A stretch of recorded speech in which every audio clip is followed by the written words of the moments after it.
México lindo y querido. Un grandioso territorio abrazado por 2 océanos.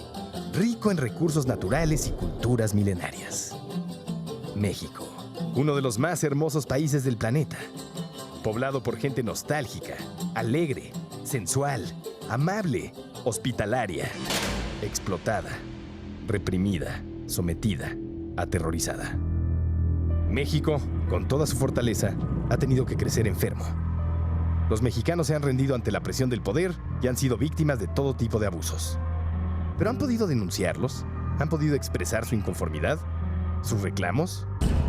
Desde la época de la colonia, los habitantes del territorio que comprende México han pagado un precio alto por defender la libertad de expresión. Los invasores llegaron a imponer dogmas religiosos y reglas culturales completamente ajenas a las locales. Gracias a la poderosa arma del miedo y al uso de la violencia extrema, lograron modificar, pero jamás erradicar por completo, la cultura de los nativos. Desde entonces, México ha sido víctima de varias dictaduras, que ocasionalmente cambian de disfraz, modifican su imagen y aparentan otorgar libertad de expresión, cuando en realidad las autoridades siguen sacando el bozal cuando lo creen pertinente o impertinente. A veces, los censores no son las cúpulas de poder oficiales, gobierno, medios, corporaciones, etc., sino los mismos ciudadanos, tradicionalmente conservadores y ridículamente desinformados. En términos de represión, el general Porfirio Díaz fue un gran ejemplo para la mayoría de los gobernantes mexicanos. Bajo la bandera del progreso, se convirtió en un símbolo de la censura. Durante muchos años, México fue gobernado por la dictadura perfecta. Cambiaba de rostro y discurso, pero el dictador era el mismo. ¿Qué culpa tengo yo que el destino me haya convertido en un ladrón? Y un buen día, la tiranía del bozal, la tradición de la censura extrema en México trató de cambiar. El pueblo ya no aguantaba más y tenía que expresar lo que creía y pensaba acerca de todo. El sexo, el lenguaje, los medios, el racismo, la iglesia católica y sectas afiliadas y no afiliadas, la policía, el gobierno, el intocable jefe de Estado. Desde diferentes trincheras, una buena parte de la población de México comenzó a expresarse con un poco más de libertad. Las cúpulas de poder y las autoridades institucionales de México han tenido que enfrentar a muchos enemigos. Uno de los más incómodos sobrevivientes, el rock. Y durante el sexenio gris de Miguel de la Madrid, junto con la transformación neoliberal, surgió un movimiento conocido como rock en tu idioma.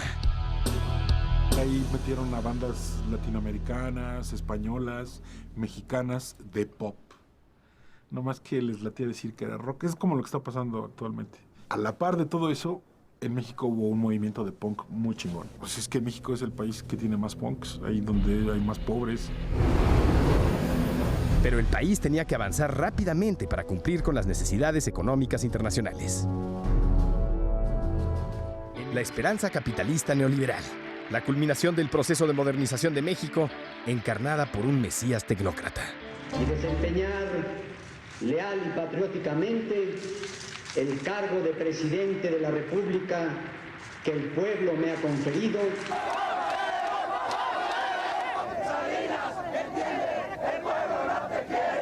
Carlos Salinas de Gortari ocupó el trono del dictador con la supuesta intención de colocar a México en la categoría de primer mundo. Alentaré, conduciré el esfuerzo de modernización nacional.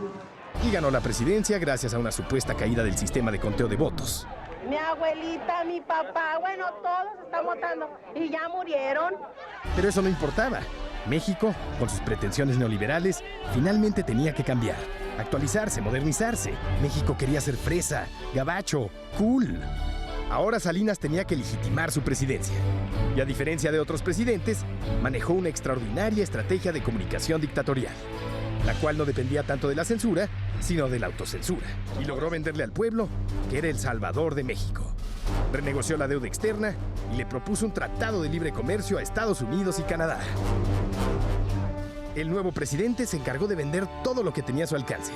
Y para 1993, de las 1,115 empresas estatales, solo quedaban 213.